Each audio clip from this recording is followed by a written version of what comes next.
აი აქ უკვე სკეპტიციზმი შეინიშნება, გარკვეული სკეპსისი. შეხედეთ?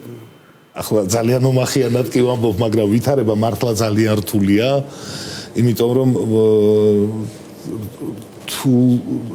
თული მომენტი არის ზოგადად რა მთელ სამყაროში და მათ შორის აქაც და ბოლო თვეებში განსაკუთრებით ჯერ კიდევ ინვესტორის პირობებში ხელისუფლება ყველაფერს ცდილობდა პრობლემები შეექმნა ჩვენთვის და ყველანაირად ხელს გვიშლიდა რომ არხის ფუნქციონერებისთვის აუცილებელი თანხები მიგვეღო შეუფერხებლად და ძალიან რთული იყო ეს. როცა იყო ჩვენამდე მოხსევა ამ თანხების ფერხდება.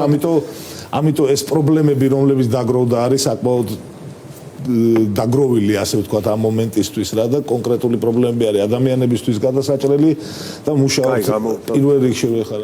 მე რაც გავიგე და რა დასკვნაც გამოვიდა. ერთ წუთი შეხო შენებური გაგება გააკეთე. ნახე მე რა გავიგე. პრობლემები რაც დაგროვდაო არის დაგროვილი.